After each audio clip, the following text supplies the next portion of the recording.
Assalamualaikum my YouTube family, how are you? Hope so you are doing well. Again I'm here with my new lecture. It's a fourth lecture about intro to linguistics. In this we will discuss about types of linguistics, macro and micro linguistics and their fields.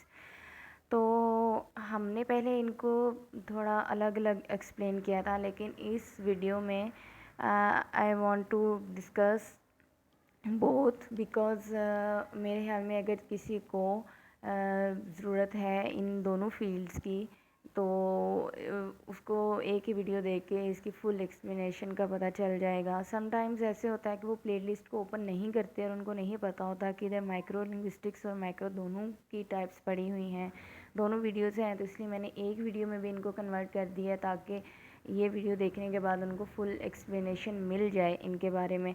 तो I think ये आपके लिए बहुत helpful होगी। तो without wasting time, I think we should start our lecture. Micro and macro linguistics. Linguistics in term of study can be divided into two types, namely microlinguistics and macrolinguistics. Microlinguistics is understood as linguistics which has a narrow nature of study.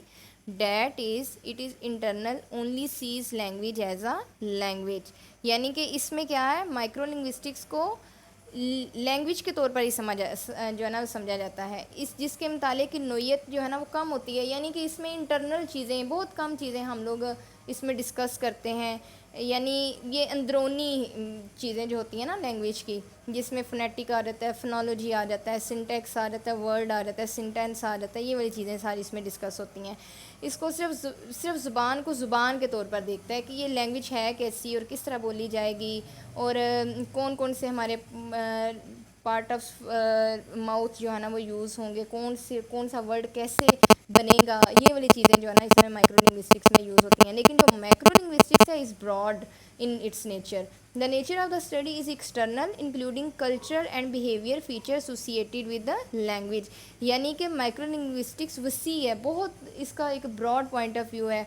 मुतालिया की नोयत इसकी बैरूनी है, यानी कि external है, internal नहीं है। Internal आप समझते हैं ना, जैसे हम लोग ने अपनी एक बॉडी है, बॉडी की इंटरनल एक और हमारा एक चीज़ होती है, एक एक्सटर्नल हमारी और चीज़ें होती हैं। ऐसे ही एक लैंग्वेज है, लैंग्वेज की इंटरनल जो नोयत है ना वो हम लोग माइक्रोलिंग्विस्टिक्स में डिस्कस करेंगे, लेकिन जो एक्सटर्नल है जो वो हम लोग मैक्रो में डिस्कस करेंगे, जिसमें ज़ुबान से वाबस्ता सकाफ़ती और तर्ज़ अमल की जो खसूसियात है ना वो शामिल होती हैं। इसका कल्चर के साथ क्या बिहेवियर है, जो ना इसका लैंग्वेज का कल्चर के साथ, कल्चर का लैंग्वेज के साथ, लोग लैंग्वेज को किस तरह लेते हैं, किस तरह उसको इज़्ज़त देते हैं, किस तरह वो इस लैंग्वेज के को आगे और बढ़ाने के लिए उसके लिए कोशिश करते हैं, लैंग्वेज को कैसे ज़िंदा रखते हैं, कुछ लैंग्वेजेस कैसे ख़त्म हो जाती हैं। इन सारी जो चीज़ों का डिस्कशन है ना वो हमारा मैक्रो लिंग्विस्टिक्स में होता है। मैक्रो लिंग्विस्टिक्स में आगे ये भी होता है कि कौन सी फील्ड में हम लोग कौन सी लैंग्वेज यूज़ कर, लैंग्वेज का यूज़ जो है ना डिफरेंट फील्ड्स में कैसे होता है, ये भी हम लोग मैक्रोलिंग्विस्टिक्स में यूज़ करते हैं। तो मैक्रोलिंग्विस्टिक्स तो बहुत एक वसी एक ब्रांच है ना, उसमें तो सारी डिस्कशन आ जाती है। लेकिन माइक्रोलिंग्विस्टिक्स जो है ना इसमें थोड़ी सी चीज़ें आती हैं, जिसमें हमारे वर्ड कंस्ट्रक्शन और सेंटेंस कंस्ट्रक्शन और हमारे बोलने का स्टाइल और ये वो सारी चीज़ें आती हैं। चलिए आगे देखते हैं। हम सबसे पहले हम लोग डिस्कस करेंगे माइक्रोलिंग्विस्टिक्स के बारे में, इसकी आगे कौन सी टाइप्स हैं। Some fields of microlinguistics: phonetics, phonology, morphology, semantics, syntax, pragmatics, discourse analysis and applied linguistics।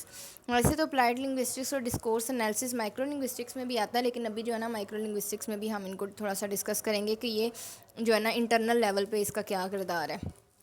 तो वन बाय वन हम इनको मज़ीद जो है वो एलेबोरेट करते हैं ताकि आपको समझ आ जाए कि माइक्रोलिंग्विस्टिक्स क्या है। First is phonetic. Phonetic the scientific study of speech sound that investigate how human perceive and produce language. ये क्या है, the scientific study of speech sound. Speech sound की ये स्टडी है, इन्वेस्टिगेट करता है हाउ ह्यूमन परसीव, कैसे वो रिकग्नाइज करता है एक स्पीच साउंड को एंड फिर कैसे बोलता है। इसके आगे तीन फील्ड्स हैं, आर्टिकुलेटरी फोनेटिक है, एक्वेस्टिक फोनेटिक है एंड परसेप्शन फोनेटिक है। आर्टिकुलेटरी फोनेटिक को हम लोग कह सकते हैं कि जो है ना इसमें आ जाता है production of sounds. Articulatory phonetics means production of sounds, acoustic phonetic means transmission of sounds and perception means उसमें आ जाता है एडुएटिव साउंड्स। एडुएटिव यानी कि हम लोग कैसे प्रोड्यूस करते हैं साउंड्स को, कैसे वो साउंड्स ट्रांसफ़र होती हैं एक इंसान से दूसरे इंसान तक, और कैसे वो फिर सुनी जाती हैं, हेयरिंग का उसमें प्रोसेस आ जाता है। ठीक है, तो ये सारी क्या है, फोनेटिक के अंडर आती हैं कि how sounds perceive and how sounds produce. Next है हमारे पास phonology. This branch studies how different sounds come together to form the spoken word of a language. यानी कि जो डिफरेंट साउंड्स हैं वो इकट्ठी होके कैसे जो है एक बोलने वाला एक लफ्ज़ बनाती हैं लैंग्वेज में। How different sounds come together to form the spoken words of a language. It is the systematic arrangement of sound pattern.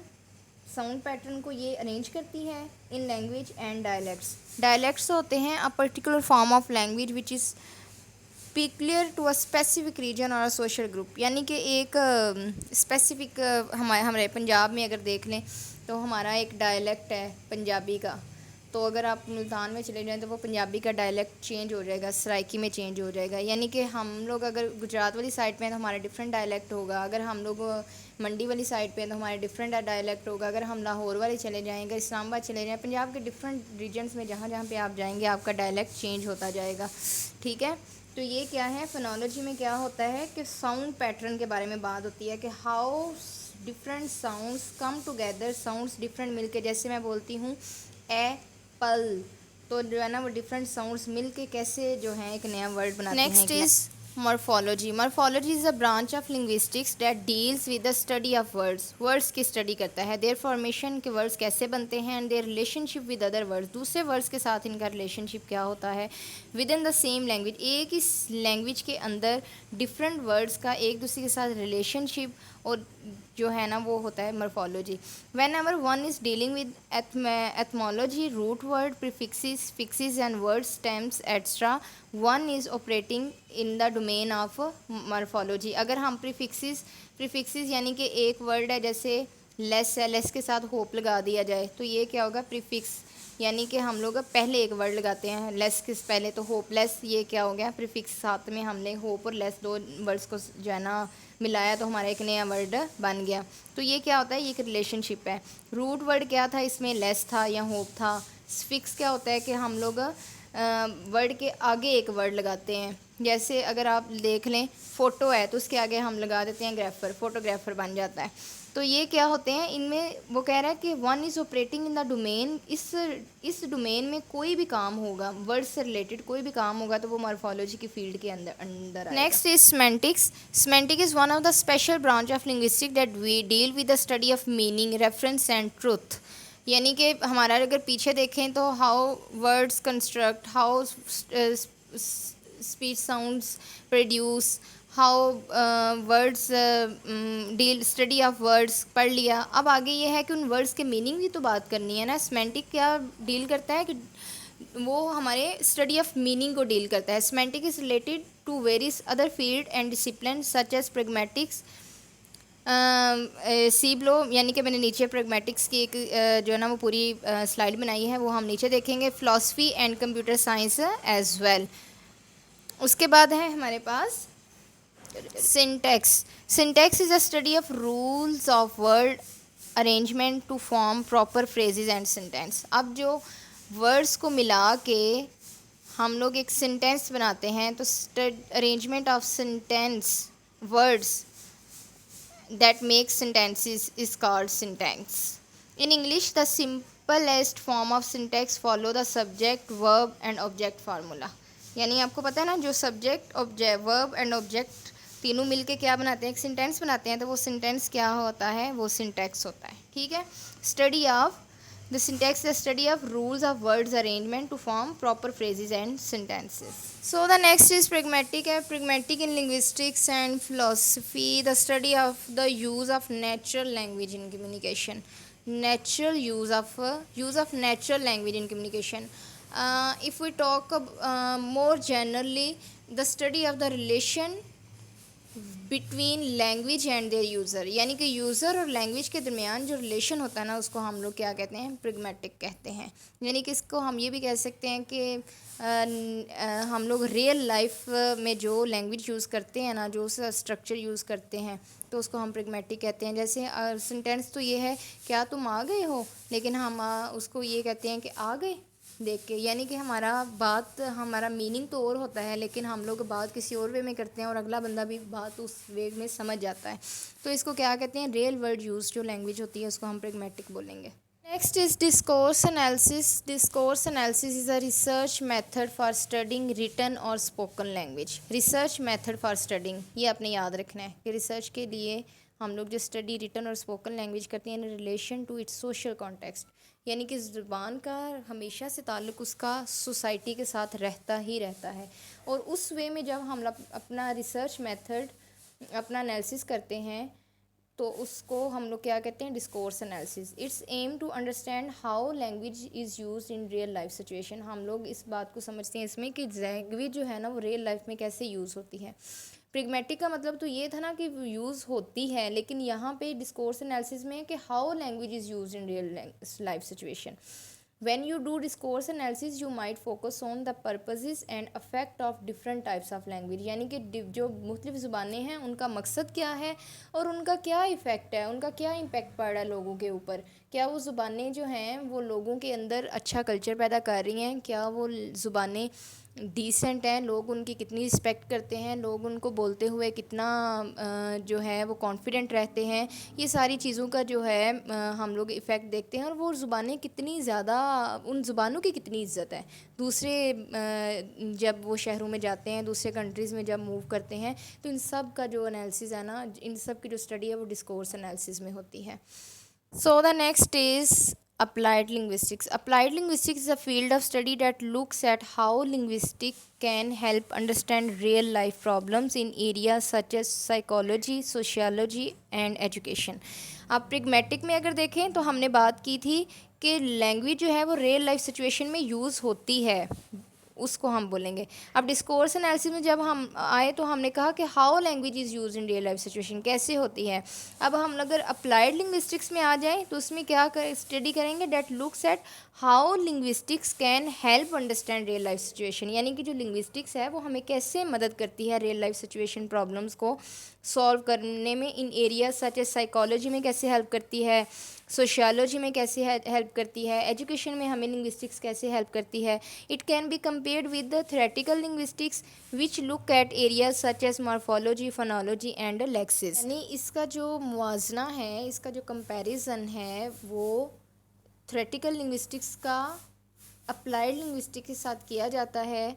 और इसमें मॉर्फोलॉजी, फोनोलॉजी, लेक्सिकोलॉजी, सिंटैक्स वगैरह इन सारी चीज़ों को भी इसमें देखा जाता है, परखा जाता है। Macrolinguistics. Macrolinguistic is broader. Nature of study is external.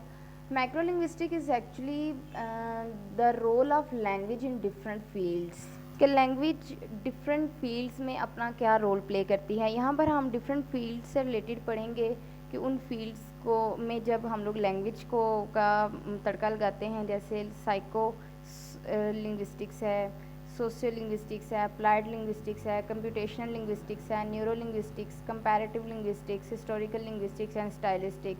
अब साइको लिंग्विस्टिक यानी हम अपनी नफ्सियात के बारे में पढ़ते हैं, लेकिन जब इसमें लैंग्वेज को साथ मिला देंगे तो वो लिंग्विस्टिक्स ही बन जाएगा, साइको लिंग्विस्टिक्स बन गया। तो अभी हम इनको मज़ीद एक्सप्लेनेशन के लिए अभी हमें इनकी स्लाइड्स पर जाना पड़ेगा। तो सबसे पहले है हमारे पास psycholinguistics. Psychologist is amongst the most popular branches of linguistics that studies the relationship between psychological process and linguistics behavior. अभी क्या है कि एग्जाम्पल है, psycholinguistics is found is in the study of how human perceive language और why certain words have the capacity to trigger us emotionally more than other words. वो कह रहे हैं कि हमारे पास साइकोलॉजिस्ट ने ये वाली चीज़ फाउंड की है कि हाउ ह्यूमन परसीव लैंग्वेज, कि कैसे लोग जो हैं लैंग्वेज को रिकग्नाइज़ करते हैं। एक बच्चा जब पैदा होता है तो वो कैसे एक ज़ुबान सीखता है, कौन सा प्रोसेस से गुज़रता है, कैसे वो रिकग्नाइज़ करता है कि ये पंजाबी है, ये उर्दू है, ये इंग्लिश है, और इसका सारा जो ग्रामेटिकल टर्म्स हैं और ये सारी चीज़ें। उसके बाद वो कह रहा है कि कुछ लफ्ज़ जो हैं वो हमें इतना ट्रिगर कैसे करते हैं कि हमारे इमोशंस को चेंज कर देते हैं। जैसे अगर हम हमारे कोई इफ़ेक्शन के वर्ड बोले, लव के इफ़ेक्शन वाले काइंड वर्ड्स बोले तो हम लोग बहुत अच्छा, हमारा मूड हो जाता है। लेकिन अगर कोई हमारे साथ गुस्से वाले वर्ड्स बोले, एग्रेसिव हो जाए, तो ओ शट अप, तो हमारा क्या होगा, मूड बहुत ख़राब हो जाएगा। तो वो कह रहा है कि कुछ वर्ड्स जो है ना वो कैसे हमारे मूड्स को चेंज कर देते हैं। Such branches of linguistics also seek to understand how human acquire and master language. अब वो साइकोलिंग्विस्टिक्स में कुछ ऐसी ब्रांचेस हैं जो इस चीज़ पे भी रिसर्च कर रही हैं कि ह्यूमन करती हैं कि ह्यूमन जो हैं वो कैसे लैंग्वेज को एक्वायर करते हैं, सीखते हैं।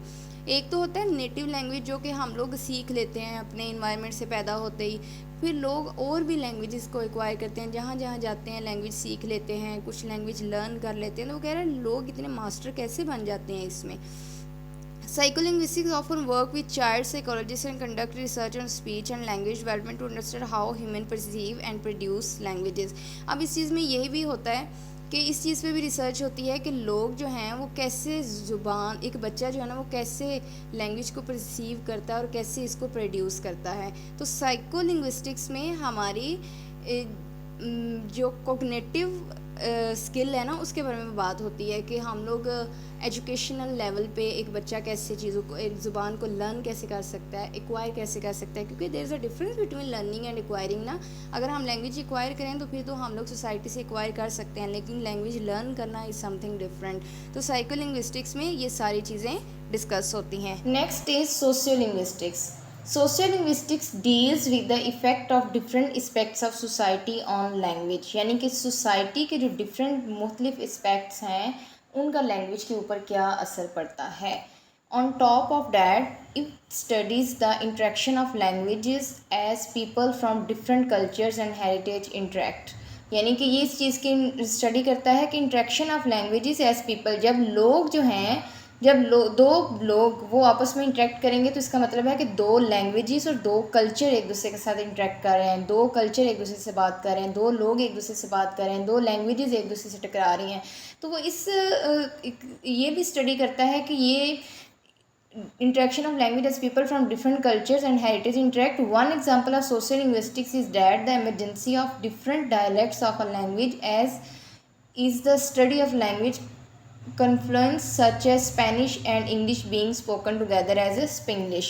अच्छा, अब वो कहता है कि जब दो डिफरेंट, अब एक बंदा स्पेनिश से है और एक बंदा अमेरिका से है, तो एक स्पेनिश बोल रहा है और एक इंग्लिश बोल रहा है, तो जब वो दोनों मिक्स करके वो बोलेगा तो वो क्या बन जाएगी, स्पेंग्लिश इसको कहते हैं। एक लैंग्वेज मैंने और देखी थी कि इंग्लिश और हिंदी को मिला के बोलें तो हिंग्लिश या इस तरह की लैंग्वेज बनती है। यानी कि हम लोग मिक्स लैंग्वेजेस को मिक्स कर देते हैं। वो इंग्लिश के भी थोड़े वर्ड्स ले लिए, थोड़े हम लोग हिंदी के ले लिए, अभी जब उर्दू के ले लिए, थोड़े उर्दू के ले लिए, थोड़े पंजाबी के। अभी हम लोग तो कुछ भी प्रॉपर लैंग्वेज तो बोलते ही नहीं है, कोई भी हमारी लैंग्वेज प्रॉपर रह ही नहीं गई, क्योंकि हम लोग अगर पंजाबी में बात कर रहे हैं तो फिर भी हम लोग बीच में इंग्लिश का तड़का तो ज़रूर ही लगाएंगे। तो सोशियोलिंग्विस्टिक्स जो है वो यही इस चीज़ को ही डील करती है कि डिफरेंट जो डिफरेंट एस्पेक्ट्स ऑफ सोसाइटी है उनका लैंग्वेज के ऊपर क्या इफेक्ट है और समटाइम लैंग्वेज का उन सोसाइटीज़ के ऊपर क्या इम्पैक्ट पड़ता है। अब देखिए, हम लोग जो है ना लैंग्वेज का इम्पैक्ट इस तरह, अगर हमारे सामने कोई ज़्यादा अच्छी इंग्लिश बोल रहा हो तो हम लोग कहते हैं कि भाई ये तो बड़ा एक जो है ना बर्गर फैमिली से बिलोंग करता है, तो हमारे ऊपर लैंग्वेज का इफेक्ट हो रहा होता है, वहाँ पे सोसाइटी का नहीं, क्योंकि सोसाइटी के ऊपर लैंग्वेज का इम्पैक्ट हो रहा होता है। तो इसी तरह सम टाइम लैंग्वेज का सोसाइटी के ऊपर इम्पैक्ट और सोसाइटी का लैंग्वेज के ऊपर इम्पैक्ट, ये किसमें इसका स्टडी किया जाता है, सोशियोलिंग्विस्टिक्स में। Applied linguistics. Applied linguistics involve the practical use of linguistics to solve real life problem। जैसे हमने पीछे माइक्रो लिंग्विस्टिक्स में भी इसको पढ़ा है, लेकिन यहाँ पे माइक्रो लिंग्विस्टिक्स में भी इसका यूज़ होता है, लेकिन मैक्रो लिंग्विस्टिक्स में इसका एक ब्रॉड वे में, एक बहुत बड़े पैमाने पर इसका यूज़ होता है। Linguists make use of other fields such as sociology, psychology, anthropology, etc. to better understand how to apply their study of linguistics to help people and solve real life world problems। अच्छा, अभी हम लोग अगर इसका psychology में ले लें तो हमने जो है ना एक साइकोलॉजी को बच्चे की मेंटालिटी को हम लोग सामने रख के अगर लैंग्वेज की बात करें तो हमें बड़ा अच्छा समझ आ जाती है कि ये बच्चा जो है अगर नॉम चॉम्स्की ये कहता है कि लैंग्वेज एक्विजिशन डिवाइस होती है एक बच्चे के अंदर और उसके अंदर एक वैसी पावर होती है कि वो लैंग्वेज सीख जाता है। तो हम लोग जो है ना अगर वो बच्चा लैंग्वेज नहीं सीख रहा, वो लैंग्वेज सीखने में देर कर रहा है, तो उसके बारे में हम लोग ये देखते हैं कि वो लैंग्वेज सीखने में क्यों देर कर रहा है। कुछ बच्चे फास्ट लर्निंग करते हैं, हम लोग उसकी रिसर्च कर सकते हैं।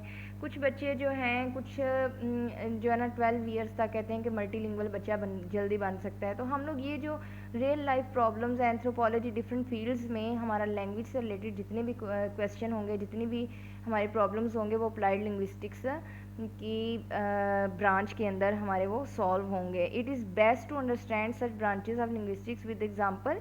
Applied linguistics can be seen in speech therapy. Applied linguistics हम स्पीच थेरेपी में दे सकते हैं, translating text from different cultures और एजेस। अब हमारे पास अगर एक बुक देख लें, एक बुक जो है हमने तो पढ़ ली, हमें बहुत अच्छी लगी, अब एक दूसरा जो राइटर है वो डिफरेंट लैंग्वेजेस में उसको क्या करेगा, ट्रांसलेट करेगा और वो डिफरेंट कल्चर्स तक जाएगी, वो डिफरेंट एजेस तक जाएगी and even in the process of second language acquisition. और यहाँ पर सेकंड लैंग्वेज एक्विजिशन यही होती है कि एक नेटिव लैंग्वेज होती है जो कि हम लोग अपने इन्वायरमेंट से, अपने माँ बाप से सीखते हैं, अपनी सोसाइटी से सीखते हैं। एक लैंग्वेज एक्विजिशन है जैसे कि लैंग्वेज एक्वायर करना। एक जैसे पंजाबी तो हमारी हो गई मदर टंग, लेकिन हम लोग एक लैंग्वेज उर्दू बाहर से एक्वायर कर लेते हैं। जैसे हम स्कूल जाते हैं, अपने फ्रेंड्स से मिलते हैं, आते जाते ये वो छोटी मोटी उर्दू बोलनी तो अब सारे बच्चों को भी आ जाती है। तो ये क्या होती है, लैंग्वेज एक्विजिशन। तो अप्लाइड लिंग्विस्टिक्स क्या है, इसी वे में यूज़ होती है। So the next is computational linguistics. This is relatively new branch of linguistics that deals with the use of language by computers and programs. Such branches of linguistics leverage computer science to analyze, model, and produce speech. One example of computational linguistics is the A1-driven Google Assistant, which uses natural language processing and speech recognition system to do your bidding. तो ये क्या है, computer की field में हमारी language का use है। आगे उसमें उसने एग्जांपल दी है किसकी, कंप्यूटर गूगल असिस्टेंट की। जैसे अभी देखें, आप के पास गूगल असिस्टेंट होगा, आप माइक को दबाते हैं, आप अपना बोलते हैं, तो क्या है, गूगल असिस्टेंट जो है वो आपकी उर्दू में भी सीखता है। अब तो उर्दू में भी आ गया है वो सारा सिस्टम। उसके बाद गूगल जो है आपकी इंग्लिश को उर्दू में ट्रांसलेट करता है, उर्दू को इंग्लिश में ट्रांसलेट करता है। ऊपर आ रहा होता है कि आप इसको अरबिक में चेंज करना चाहते हैं, इंग्लिश को आप कौन सी ज़बान में इसको ट्रांसलेट करना चाहते हैं। तो ये सारी जो चीज़ें हैं वो किस में आएंगी, कंप्यूटेशनल लिंग्विस्टिक्स में आएंगी, यानी मीडिया में आएंगी। उसके बाद है हमारे पास neuro linguistics. Neuro linguistics is a study of how language is represented in the brain. अब दिमाग के अंदर जो है ना वो ज़ुबान लैंग्वेज जो है वो कैसे क्या रिप्रेजेंट करती है। That is how and where our brain store और नॉलेज, कहाँ पर हमारा ब्रेन जो है ना वो नॉलेज को स्टोर करता है ऑफ द लैंग्वेज और language that we speak, understand, read and write. What happens in our mind brain as we acquire that language and what happens as we use it in our everyday lives। कि वो कह रहा है कि neuro linguistics, neuro तो आपको दिमाग समझ आ गया कि ये दिमाग से रिलेटेड ही है, कि ब्रेन के अंदर जो भी हमारा प्रोसेस लैंग्वेज से रिलेटेड चल रहा होता है वो सारा न्यूरो लिंग्विस्टिक्स के अंडर आएगा।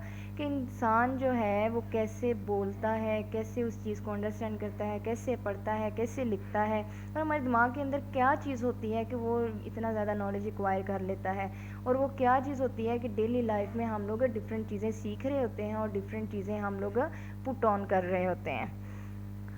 Next is comparative linguistics. इसके नाम से ही आपको समझ आ जाए कि जब लैंग्वेजेस को कंपेयर किया जाता है, ठीक है, जब लैंग्वेजेस को कंपेयर किया जाए, जैसे कि उर्दू को कंपेयर किया जाए इंग्लिश के साथ, अभी इंग्लिश को कंपेयर किया जाए फ्रेंच के साथ, फ्रेंच को कंपेयर किया जाए जर्मन के साथ, तो क्या है, studies in comparative linguistics also include studying distant languages such as Sanskrit and German that are separated by thousands of kilometers and years but which nevertheless have structural and etymological similarities। इसमें language की similarities और differences को भी देखा जाता है कि English का स्ट्रक्चर क्या है, उर्दू का स्ट्रक्चर क्या है, जर्मन का स्ट्रक्चर क्या है, और वो किस तरह एक दूसरे से डिफरेंट है। Historical linguistics, this is one of the more intriguing branch of linguistics. बहुत लिंग्विस्टिक्स की एक दिलचस्प ब्रांच है। Studies the evolution of language over a period of time and analysis a change that took place with in time. यानी कि इसमें हमें language की हिस्ट्री के बारे में पता चलता है कि लैंग्वेज की क्या हिस्ट्री थी, वो कैसे लैंग्वेज स्टार्ट हुई, कैसे पैदा हुई, ओरिजिनेट हुई, कैसे आगे लोगों ने उसको बढ़ाया, फिर उसके बाद लैंग्वेज की डेथ कैसे हुई। जैसे बहुत सारी लैंग्वेज ऐसे हैं जैसे कि Latin, Sanskrit, ancient Greek extra and the emergence of current language from them. तो यानी कि जो है ना, जो नई लैंग्वेजेस हैं वो इनसे कैसे डिफरेंट है और वो क्यों जो है ना वो पुरानी वाली ज़ुबान में टाइम के साथ साथ उनकी ग्रामर, उनकी सिमेंटिक, फोनेटिक, उसके जो सारे फीचर्स हैं वो कैसे चेंज हुए हैं। तो हिस्टोरिकल लिंग्विस्टिक्स में हमें लैंग्वेजेस की हिस्ट्री के बारे में पता चलता है। Next is stylistics. स्टाइलिस्टिक्स से पता चल जाएगा कि यहाँ पे इसका मतलब है कि ज़ुबान का जो स्टाइल है वो, आप देखें हम लोग अगर डिफरेंट टाइप्स की बुक्स पढ़ते हैं, अगर हम प्रोफेशनल बुक्स पढ़ते हैं किताबें तो उसका स्टाइल और होगा, अगर हम लोग ह्यूमर की बुक्स पढ़ते हैं उसका स्टाइल और होगा, नॉवेल्स पढ़ते हैं उसका स्टाइल और होगा।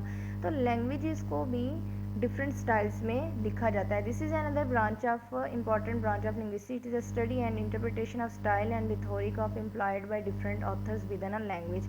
Oftentimes, such interdisciplinary branch of linguistics include the study of literature, which lets one analyze symbolism, rhythm, and rhythm, dialogue, sentence structure, etc. For example, the language used in politics and advertising is very different from that of religious texts and classical literature. यानी ये देखें, अगर हम classical literature देख रहे हैं तो हमारी लैंग्वेज का स्टाइल डिफरेंट होगा, अगर हम रिलीजियस टेक्स्ट देख रहे हैं तो हमारी लैंग्वेज का स्टाइल डिफरेंट होगा। लेकिन वही लैंग्वेज अगर हम लोग एडवर्टाइजमेंट के लिए यूज़ कर रहे हैं, पॉलिटिक्स के लिए यूज़ कर रहे हैं तो हमारा स्टाइल डिफरेंट होगा। The analysis of that comes with in the domain of stylistics. यानी कि ये सारा जो एनालिसिस है, ये सारी जो चीज़ें हैं डिफरेंट टाइप्स ऑफ लैंग्वेज को कैसे स्टाइल करना है अकॉर्डिंग टू द सिचुएशन, ये सारी स्टाइलिस्टिक्स के अंदर आती हैं। So thank you so much for watching our video. Please subscribe my channel. अल्लाह हाफिज़।